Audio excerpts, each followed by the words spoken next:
이야기가 길어질 수 있지만 제 삶의 여정에 함께 해주시면 감사하겠습니다.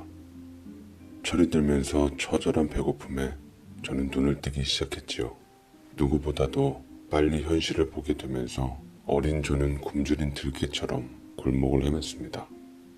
집에는 이틀에 한 번꼴로 아파서 움직이지 못하는 나의 어머니, 그런 어머니에게 돈을 구해오라며 술에 취해 윽박지르는 나의 아버지, 어디 한 곳 마음 둘 데 없었던 어린 저는 해 뜨면 빈속으로 학교에 달려가 시간 때우며 친구들이 나눠주는 도시락으로 끼니를 해결했습니다. 학교를 마치면 어디 갈 곳이 없어 운동장에서 배회하다 수도가에서 물로 배를 채운 채 그 다음은 동네 공터를 서성했습니다. 좀 더 나이가 들며 동네 공터가 아닌 시장 어귀에서 놀았을 뿐 여전히 집에는 해가 떨어지고 어둑해지면 들어갔습니다. 하루는 골목 여기저기를 쏘다니며 놀다 눈에 들어오는 게 있었지요. 전봇대에 붙어있는 전단지를 보며 눈이 번쩍 뜨였습니다. 신문 배달 구인이라는 조그만 전단지를 보게 되었어요. 어린 나이에 구인이라는 그 말 뜻은 잘 몰랐지만 직감적으로 사람을 모집한다는 것을 알아채고 신문 보급소를 찾아갔습니다. 한 무리의 사람들이 어떤 건물 앞에서 분주히 움직이고 있었어요. 제 또래 아이들도 몇 명 눈에 띄었습니다. 한쪽에서는 막 도착한 신문에 광고 전단지를 끼우며 손들이 바삐 움직이고 있더군요. 그걸 총괄하는 나이 든 중년의 남자가 보여 저는 그 사람에게 다가갔습니다. 제가 그 사람 앞에 서서 젖 먹던 힘까지 끌어모아 용기 내어 말을 건넸습니다. 전단지 보고 찾아왔습니다. 저 정말 잘할 자신 있으니까 일 좀 꼭 시켜주세요. 그 사람은 저를 위아래로 쓱 쳐다보더니 자기 할 일만 계속했습니다. 그래도 전 주눅들지 않았지요. 평소 엽렵하다는 소리를 듣던 저는 옆에 가만히 서 있지 않았습니다. 광고 전단지 끼우는 일을 눈으로 익힌 뒤 옆에서 거들었습니다. 누가 시킨 일이 아니었지만 자발적으로 그렇게 했어요. 그곳에 모여있던 사람들이 각자 자기 몫의 신문을 챙겨들고 뿔뿔이 흩어졌습니다. 보급소 소장은 튕구는 끈이랑 종이 뭉치를 정리하다 그제서야 저를 쳐다봤습니다. 아직 안 갔냐? 너 같은 꼬맹이는 안 쓴다. 너 몇 살이냐? 국민학교 6학년입니다. 이래봬도 우리 반에서 제가 제일 힘이 세요. 그러면서 저는 제 팔을 들어 힘준 채 알통을 보여줬습니다. 실은 그때 국민학교 4학년이었지요. 물끄러미 저를 쳐다보던 보급소 소장은 고개를 갸우뚱거리면서 목젖이 보일 정도로 크게 웃었습니다. 큰 소리를 내며 웃는 모습에 민망해진 저는 고개를 푹 숙였어요. 그런 저의 머리 위에 큰 손이 얹어지며 제 머리카락을 마구 흐트렸습니다. 놀란 제가 그 사람을 쳐다보니 사내 녀석이 그 정도의 배짱이면 된다. 손도 야무지게 움직이는 것 같고 그럼 내일 이 시간보다 1시간만 더 일찍 나와 일해보자. 그 말을 듣고 너무 기뻐서 연신 고개 숙이며 고맙다는 말만 했습니다. 한달음에 집으로 달려간 저는 힘없이 누워있는 엄마에게 이 소식을 제일 먼저 전했지요. 엄마는 희미한 미소를 지으며 힘겹게 들어올린 손으로 제 머리를 쓰다듬었습니다. 기특하구나. 내가 안 아파야 되는데 어린이가 뭘 안다고 이런 고생을 시켜. 미안하다. 항상 조심해야 되고 모르는 것은 알 때까지 꼭 물어보면서 일해. 엄마의 이 말은 제가 일하며 배우는 데 있어 기본 덕목이 되었지요. 모르면 알 때까지 물어봐라. 그래서 오늘의 제가 있는지도 모르겠습니다. 그렇다고 이 말을 우리 현실에서 적용하기엔 녹록찮은 말이더군요. 다음날 뜰 듯이 기쁜 마음에 가방을 집에 내팽개치고는 바로 달려갔습니다. 제가 이 일이 처음이라 가르쳐줄 전임자를 소개해 주더군요. 제가 맡으면 곧 그만둔다면서 저보다 서너 살은 많아 보였습니다. 난 이번에 중학교 올라가서 공부를 더 해야 돼. 오늘은 내가 어떤 식으로 하는지 옆에서 지켜보며 따라다녀. 저 궁금한 건 물어봐도 되죠? 아니, 그냥 보기만 해. 그날은 계속 따라다니면서 신문을 어느 집에 넣어주는지 길만 익혔습니다. 그렇게 며칠 따라다닌 뒤 그 전임자가 하던 구역을 저한테 다 넘겨주었어요. 전 열심히 했습니다. 비가 올 때는 신문이 젖을까봐 제 옷으로 꽁꽁 싸매서 배달했죠. 어느 정도 요령이 생기고 익숙해질 때쯤 한 달이라는 시간은 훌쩍 지나갔습니다. 그때쯤 보급소 소장이 알려준 대로 제가 맡은 구역을 돌며 한 달 가까이 구독한 집으로 찾아가 구독료를 수금하러 다녔습니다. 어린 저는 배운 대로 대문을 두드리고 수금하러 왔다고 당당히 밝혔습니다. 몇몇 집들은 수금할 돈과 고생한다면서 간식거리를 챙겨 제 손에 들려주었습니다. 그런데 그렇지 않은 집이 몇 집 있었습니다. 목이 터져라 불러도 묵묵부답으로 일관하는 집과 다음에 오라는 집이 있었죠. 이 정도면 양반축에 속했습니다. 신문을 넣지 말라고 했는데 넣었다며 그래서 구독료를 줄 수 없다고 하든가 온갖 험한 말로 위협하며 겁을 주는 곳도 있었습니다. 겁에 질린 저는 골목 어귀에서 엉엉 울었어요.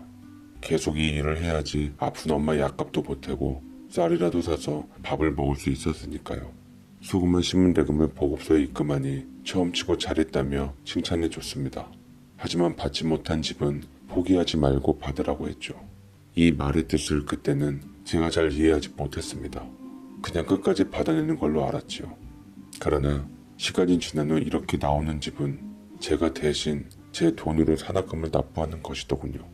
제 앞에 일한 전임자가 그만둔 이유는 공부를 더 하기 위해서가 아니라 산학금 문제로 자기 주머니에서 채워넣기 버거워 그만둔 것이었습니다. 겨울에 손이 꽁꽁 얼어가면서 어떻게든 버티던 저에게 큰 시련이 닥쳤지요.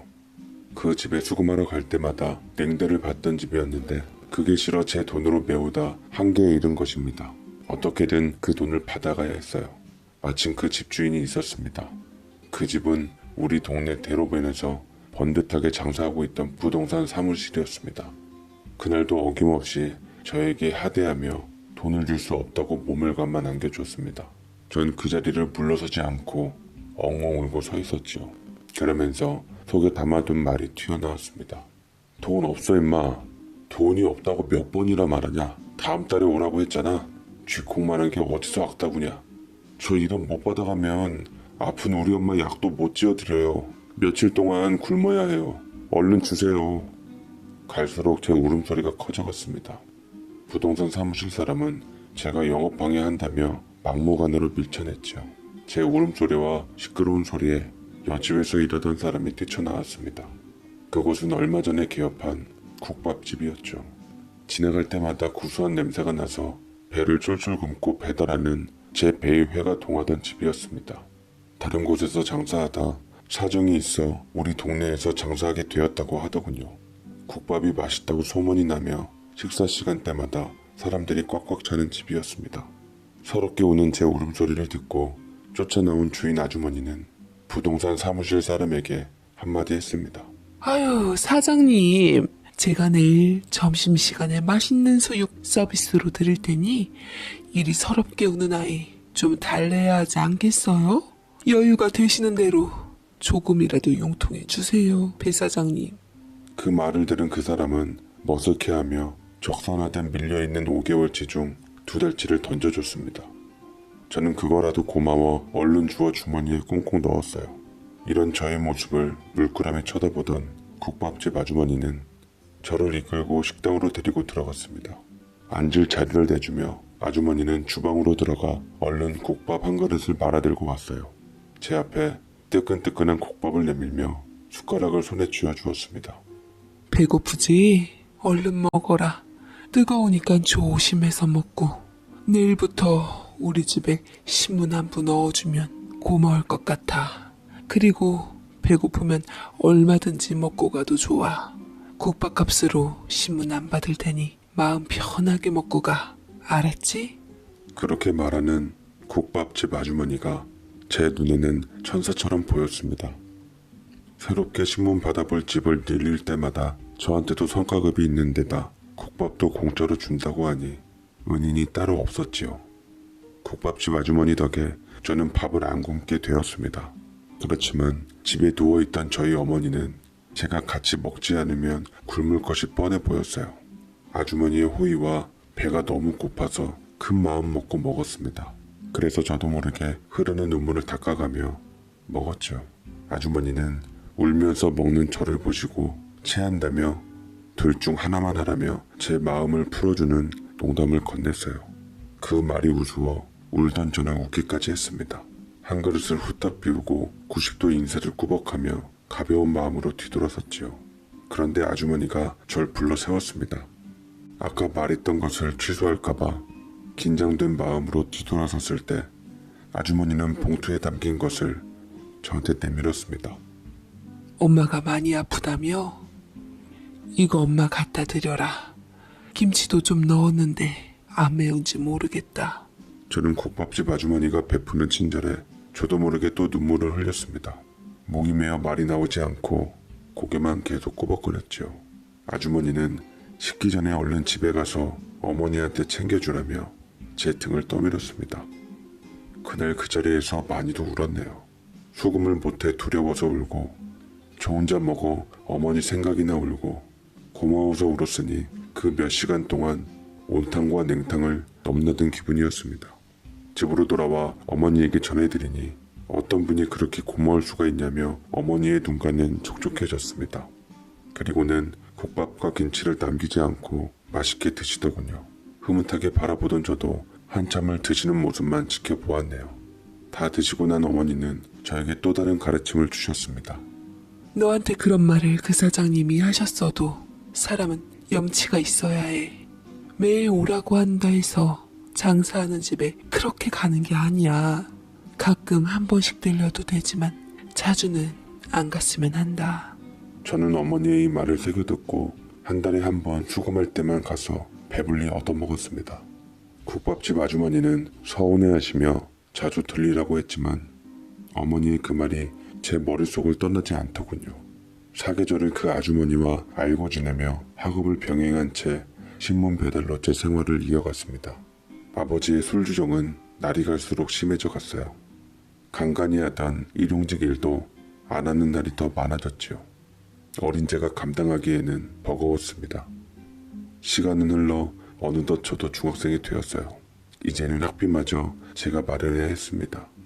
어머니 약값에 생활비에 제 학비까지 신문 배달로 충당하기에는 어림도 없었습니다. 거기다 아버지가 한 번씩 훑어가는 용돈마저 제가 다 감당해야 하니 제 어깨는 무거웠습니다. 그 생각에 제 얼굴이 어두워지자 그런 제 모습을 보고 국밥집 아주머니는 걱정했어요. 그래서 저한테 조심스럽게 묻더군요. 걱정거리가 있나 본데 속 시원히 얘기해봐. 고민은 혼자 한다고 해서 해결되는 게 아니야.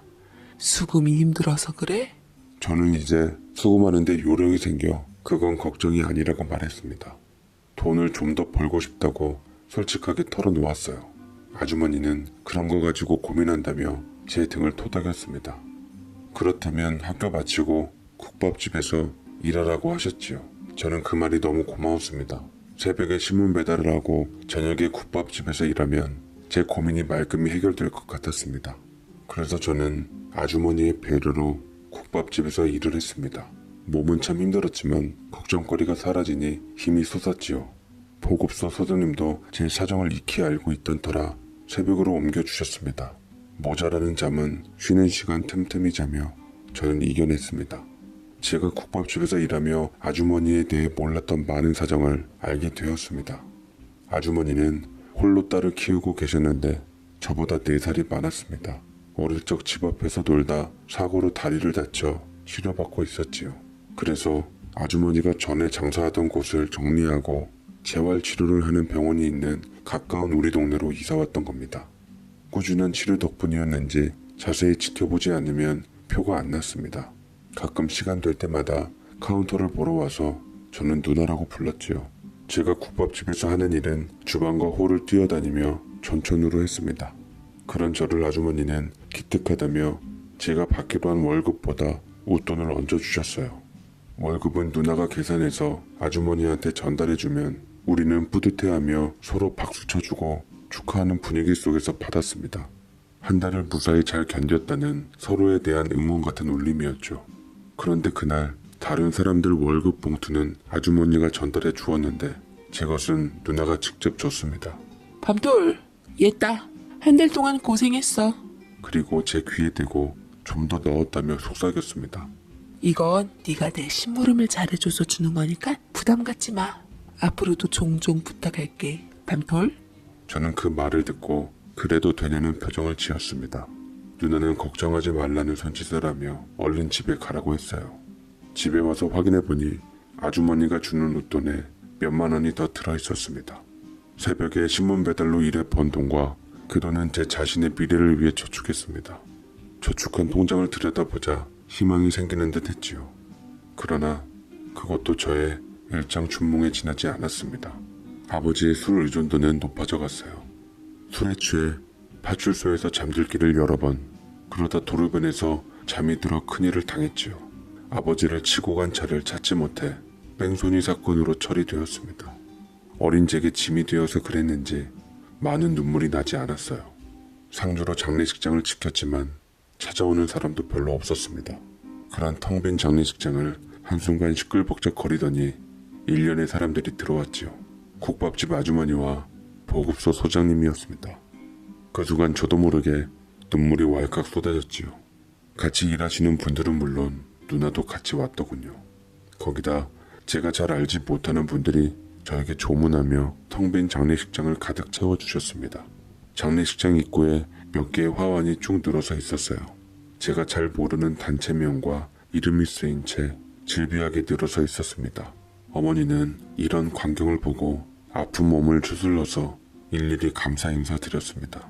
그리고 특히 아주머니에게는 머리를 조아리며 감사하다는 말을 넘어선 그 어떤 표현을 찾지 못하고 눈물을 머금은 채 한참 동안 두 손을 꼭 잡고 계셨습니다. 이 은혜 잊지 않을게요. 평생 가슴에 새기겠습니다. 그런 큰일을 치르고 어머니의 병세는 악화되었지요. 시름시름 앓는 날이 많아지더니 입원을 해야 할 만큼 급속도로 나빠지셨습니다. 제가 예금했던 얼마 되지 않는 돈도 탈탈 털어서 병원비에 보탰지만 소용없었어요. 병원비로 인한 빚은 점점 늘어났고 그에 비해 어머니의 병세는 점점 악화되어 갔습니다. 그러던 저에게 또 한 번 구원의 손길이 전해졌습니다. 아주머니가 언제 다녀갔는지 모르지만 병원비는 정산이 다 되어 있더군요. 처음에는 병원 측에서 누군지 알려주지 않았지만 수개월 후 우연히 그 사실을 알게 되었습니다. 이런 저에게 언제나 든든한 언덕이 되어주던 아주머니는 어느 날 저를 불러놓고 당부에 가까운 제안을 했습니다. 내가 너를 어릴 적부터 오랫동안 지켜봤어. 어리지만 심지도 굳고 성실하고 정직해서 나는 네가 마음에 꼭 든다.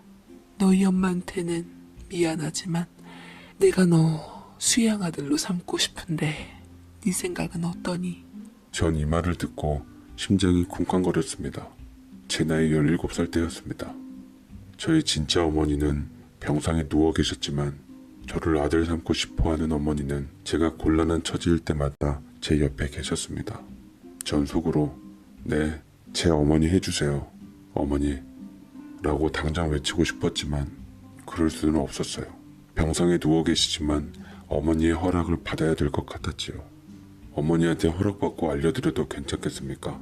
제 마음은 이미 그러고 싶지만 병상에 누워 계셔도 의견을 물어봐야 될 것 같아요. 아주머니는 저의 의견을 존중해 주셨습니다.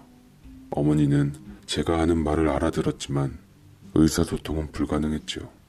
다만 눈의 깜빡거림으로 좋고 나쁨을 알 수 있었습니다. 저는 누워 계신 어머니 곁으로 다가가 아주머니가 전한 얘기를 들려주었어요. 어머니의 눈꺼풀이 파르르 떨리더니 좋다는 표현을 여러 번 했습니다. 그리고 한 방울의 눈물이 뚝 흘러내려 또르르 구르며 여태껏 힘든 시름을 내려놓은 듯 했지요. 얼굴은 제가 한 번도 본 적 없던 편안함과 화사함마저 감돌았습니다.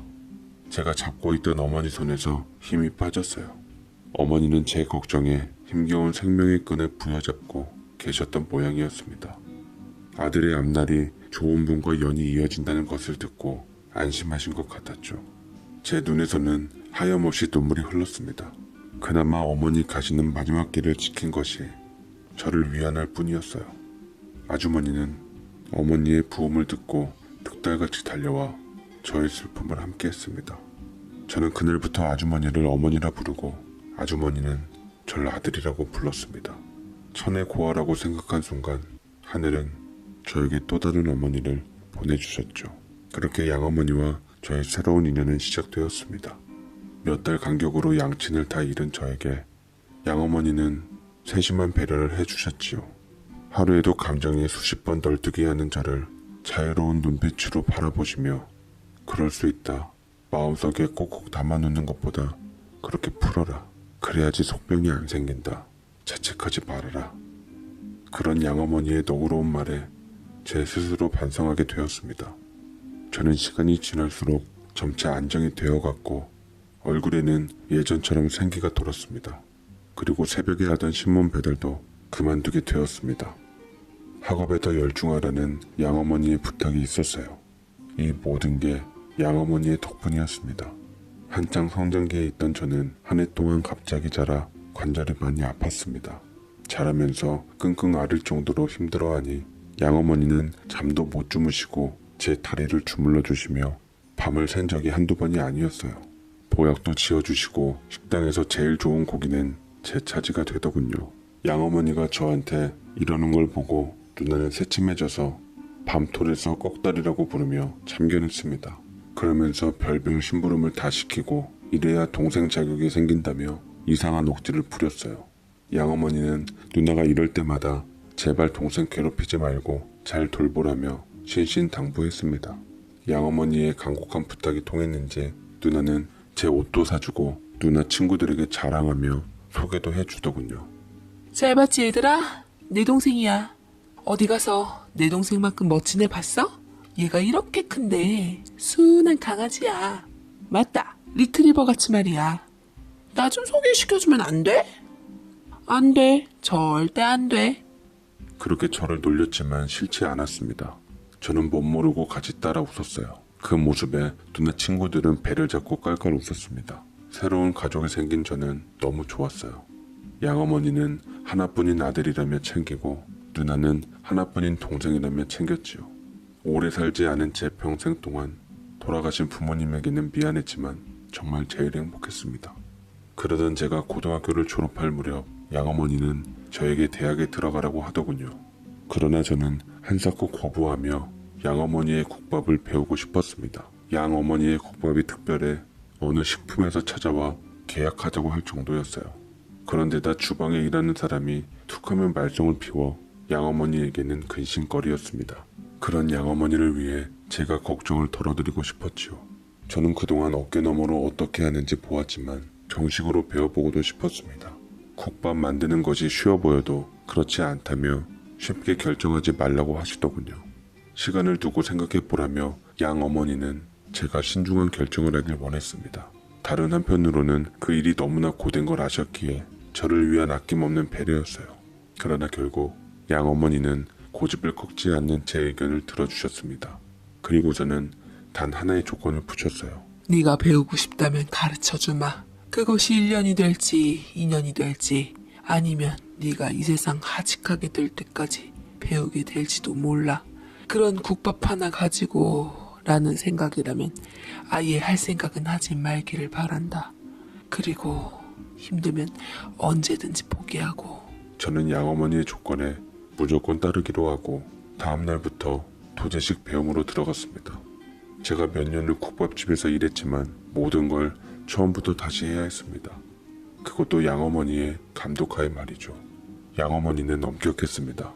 한 번도 저에게 보인 적 없는 모습을 보이며 조금의 실수도 용납하지 않으셨어요. 의사만 사람을 고치는 게 아니야. 비록 네가 국밥 한 그릇을 팔게 되겠지만 네 손으로 만든 그 국밥은 그 사람의 피가 되고 살이 될 거다. 한순간을 허투루 하게 되면 너는 그 손님의 피와 살을 뺏는 거나 똑같아. 내가 알려주는 것에 의문이 들면 언제나 질문해야 한다. 양어머니는 국밥 한 그릇에 어느 누구도 흉내낼 수 없는 철학을 담고 계셨습니다. 그리고 끊임없이 질문하라고 하셨죠. 대가가 아니면 그런 당당함이 나올 수 없었습니다. 저는 양어머니가 일러준 그 방식 그대로 습득하고 모르면 제 것이 될 때까지 끊임없이 물었습니다. 그러기를 4년쯤 지났을 때 양어머니는 흡족한 미소를 지으며 저를 불렀어요. 그동안 고생했다. 내가 너를 제대로 봤어. 그 힘든 과정을 싫은 소리 한 번 안 하고 처음부터 다 해오다니 참으로 대견하다 아들. 이제 주방은 네가 다 맡아서 관리하고 네가 만들고 싶은 방식이 있으면 도전해봐. 양어머니는 저를 졸업시키며 응원했습니다. 국밥집에 찾아오시는 손님들에게는 제 자랑을 아낌없이 했지요. 저는 우리 할머니한테 배울 때 10년이 걸렸는데 그것도 매일 혼나가면서 배웠는데 우리 아들은 얼마나 영특한지 4년 만에 다 배우네요. 저보다 월등히 나으니 믿고 드셔보세요. 이렇게 우리의 노력에 힘입어 양어머니의 국밥집은 TV 방송을 탈 만큼 유명세를 탔습니다. 그래서 옆집을 매입해 넓히다가 그것도 모자라 건물을 올렸지요. 날마다 번창하니 우리의 승승장구를 시기하는 사람이 있었습니다. 제가 양어머니한테 가르침을 받기 전 주방 일을 맡아 하며 말썽을 부리던 사람이었어요. 그는 우리 국밥집 건너편에 가게를 열고 원조라고 말하며 헐뜯기 시작했습니다. 유명세를 쫓아오던 손님들이 그 집의 상술에 휘말려 그쪽으로 몰려갔지요. 한순간 가게 운영이 힘들어질 정도였습니다. 그러나 이런 상황에도 양어머니는 굳건하셨습니다. 걱정 안 해도 된다. 잠시 지나가는 바람일 뿐 언젠가 손님들이 우리 쪽으로 다 올 거야. 초조해하지 말고 늘 하던 대로 하면 돼. 아직 풋내기인 저를 다독거리며 세찬 바람을 맞이하시더군요. 그런데 양어머니도 이겨내지 못할 일이 그 시기에 맞물려 발생했습니다. 누나의 일이었어요. 누나는 대학을 졸업하고 제법 큰 회사를 다녔습니다. 그러다 회사에서 만난 사람과 연애를 하고 있었는데 데이트가 있을 때마다 꾸미고 나와서는 저에게 묻곤 했습니다. 어때? 예뻐 보여? 입술이 너무 빨갛지 않아? 연하게 할까? 누나는 이렇게 해도 예쁘고 저렇게 해도 예뻐. 내 눈에는 누나가 세상에서 제일 예쁘니 그 사람이 뭐라 해도 누나 자신과 내 말만 믿어. 누나는 나갈 때마다 주방에서 일하고 있는 저에게 얼굴을 보여주며 똑같은 말을 물어서 귀찮을 때도 많았어요. 그러더니 그 사람을 가게에도 몇 차례 데리고 와 인사시킬 만큼 미래를 약속한 사이로 발전하는 듯 싶었습니다. 잘 되어가는 줄 알았지요. 그러던 어느 날 누나는 그 사람한테 큰 상처를 입고 헤어졌다는 얘기를 했습니다. 한동안 식음을 전폐할 만큼 만신창이인 채로 알아누워 있었어요. 양어머니의 걱정은 말로 표현 못할 정도였습니다. 영업을 끝내고 뒷정리를 하고 있던 어느 저녁 누나와 사귀었던 사람이 가게 앞을 서성였습니다. 제가 말릴 틈도 없이 그 사람을 보고 쫓아나간 양어머니는 있는 힘껏 뺨을 후려쳤어요. 우리 집 근처에도 오지 말라고 했지. 내 딸을 저지경으로 만들어 놓고 네가 사람이야? 뭔가 오해가 있었어요, 어머니. 저는 다른 여자와 약혼한 적도 없고 동거한 사실도 없어요. 오해예요. 오히려 미소 씨가 마음에 품고 있는 사람이 있습니다. 제가 억울합니다. 저는 그 말을 듣고 그 남자의 다른 쪽 뺨을 후려쳤습니다. 누나가 사실을 다 확인하고 상심에 들어 누워 있는데 모든 걸 누나 책임으로 돌리는 그 뻔뻔함에 주먹이 쥐어지고 그나마 뺨을 후려치는 걸로 끝냈지요. 놀란 양어머니는 싸움으로 번질까봐 저를 가게 안으로 밀어놓고 그 사람을 쫓아냈습니다. 그날의 일은 그렇게 일단락 지어졌지만 양어머니의 얼굴빛은 좋지 않았어요. 저는 가게의 영업 부진과 누나의 일이 맞물려 그런 것이다 지레 짐작했지만 그건 아니었습니다.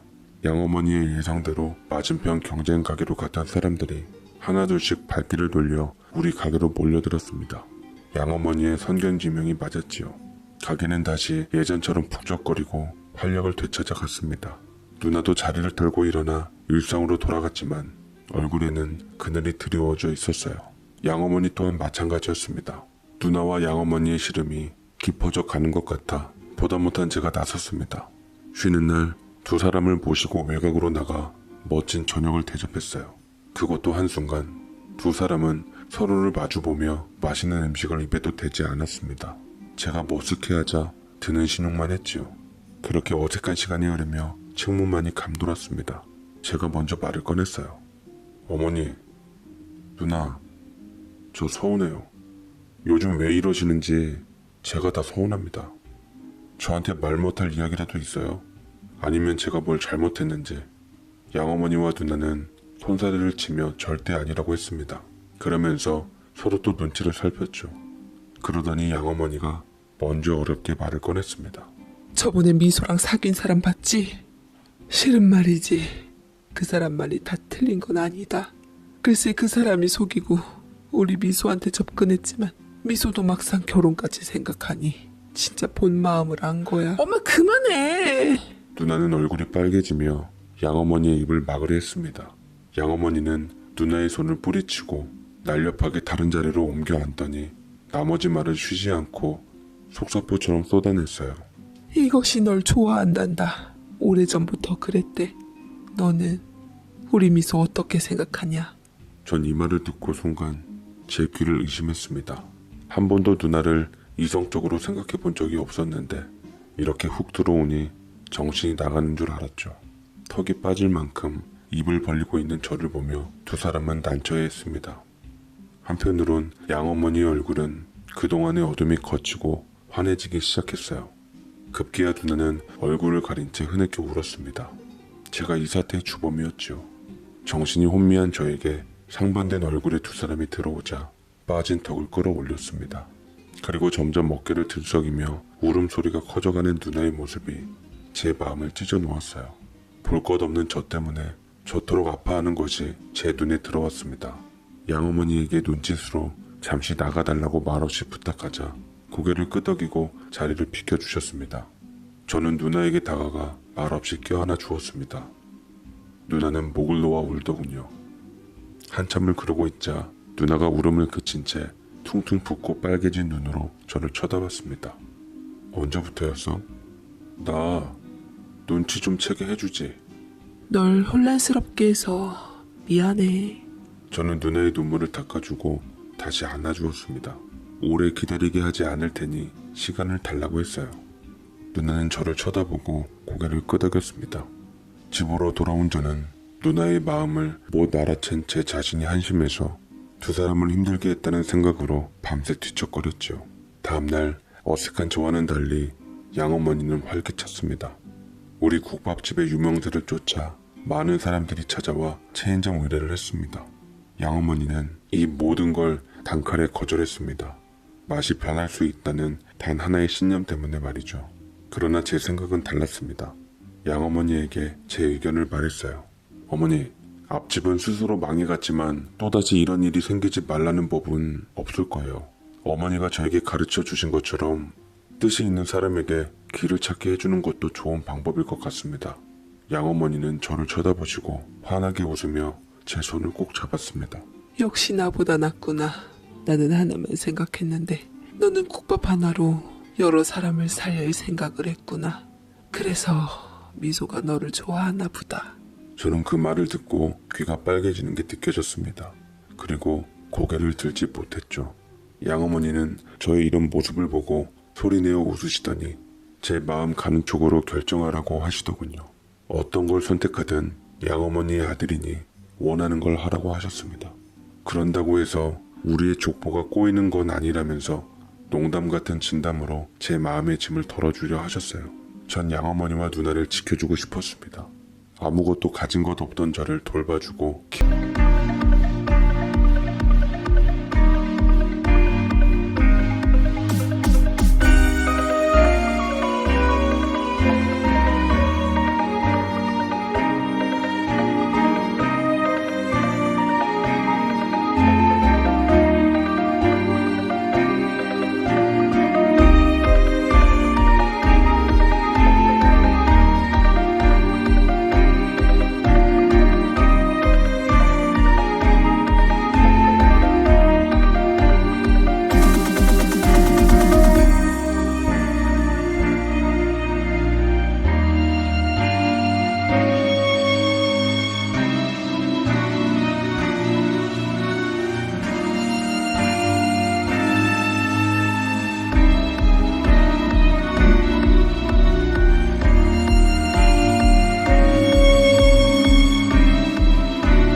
도와주신 것에 보답하고 싶었어요. 마음을 굳힌 저는 양어머니를 찾았습니다. 제가 결심한 걸 말하고 큰 절을 올렸지요. 너무 늦게 절을 올렸습니다, 어머니. 부족한 저를 아들로 삼고 사위로 삼아주시면 감사하겠습니다. 제 절을 받은 양어머니는 저를 일으켜 앉히며 눈물을 글썽인 채 입술을 다물고 계셨습니다. 그리고 고개를 크게 끄덕였죠. 그런 양어머니를 처음으로 제가 안아드렸습니다. 또 하나 제가 마무리 지어야 할 문제가 있었지요. 저를 피해 다니던 누나를 찾으러 다녔습니다. 같은 집에 머물고 있어도 아침에 눈 뜨고 잠에 들 때까지 며칠 동안 볼 수가 없었어요. 덩치도 작지 않은 사람이 어디에 꼭꼭 숨었는지 신기했습니다. 온 집안을 뒤져도 나오지 않아서 크게 말했어요. 지금부터 누나 동생 안 할 거야. 내 말이 들리면 나와줘. 날 받아줄 거면 숨지 마. 저희 이 외침에도 아무런 기척이 없었습니다. 분명 양어머니 말로는 집에 있다고 했는데 나오지 않았어요. 누나가 제 결정을 기다리다 지친 건 아닌지 별별 생각을 하며 소파에 덥석 주저앉았습니다. 고개를 감싸고 있는데 현관문이 열렸습니다. 그리고 누나가, 아니 제 연인이 될 사람이 들어왔습니다. 제 모습을 보고 화들짝 놀라 달아나려던 연인의 팔을 잡았어요. 피하지 마. 지금부터 누나 동생 안 해. 내가 많이 부족하지만 잘할게. 오늘부터 1일 하자. 저의 결정에 제 연인은 환하게 웃으며 저를 받아주었습니다. 우리가 사귀면서 양어머니는 더할 나위 없이 좋아하셨고 우리 사이는 더욱 견고해졌어요. 이듬해 우리는 지인들의 축복을 받으며 새 삶을 내디뎠습니다. 어머니는 제 의견을 받아들여 우리 가게에서 오래 근무한 사람들 위주로 체인점을 내어주셨어요. 어머니의 이름을 내건 국밥집은 전국 어느 곳이나 가도 맛이 한결같아 손님들의 발걸음이 줄지 않고 있습니다. 어머니 덕분으로 맺어진 길고 질긴 저희 부부의 연은 제 아들이 태어나고 장성할 때까지 지켜보다 가셨습니다. 이 나이가 되도록 제 가슴 속에 남아있는 두 분의 어머니를 그리며 이 사연을 마치려고 합니다. 길고 긴 저의 얘기를 들어주셔서 감사드립니다.